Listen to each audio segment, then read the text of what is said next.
Subscribe कीजिए हमारे channel को और लेटेस्ट अपडेट पाने के लिए बेल आइकन को दबाइए।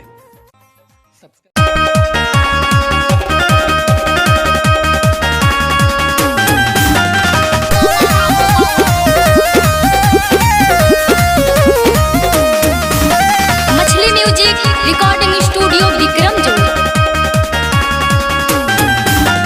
सुना ये खुशबू कहा तू कैलू, सुना ये खुशबू, सुना ये खुशबू कहा तू कैलू, बिसरू के छोड़ी ना केहू के भैलू, गजब तू कैलू अकेले रह गैलू, गजब तू कैलू अकेले रह गैलू।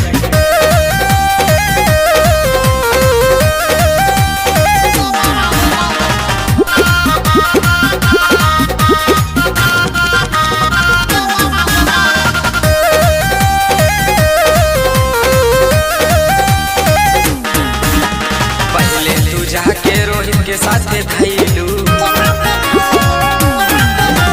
पहले तू जाके रोहित के साथे भैलू, उन्हों से प्यार निभाना ही पैलू। हाय हाय हाय अरे ये कहा तू कैलू, गजब तू कैलू अकेले रह गैलू, गजब तू कैलू अकेले रह गैलू।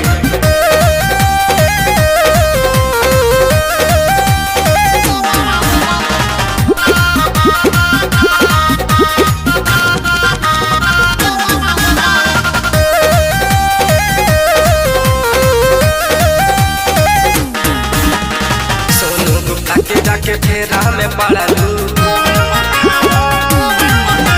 सोनू गुप्ता के जाके फेरा में पड़लू, राजा राज के नजरिया में गड़लू, आही दादा मन के पीछा घुमैलू, गजब तू कैलू अकेले रह गैलू, गजब तू कैलू अकेले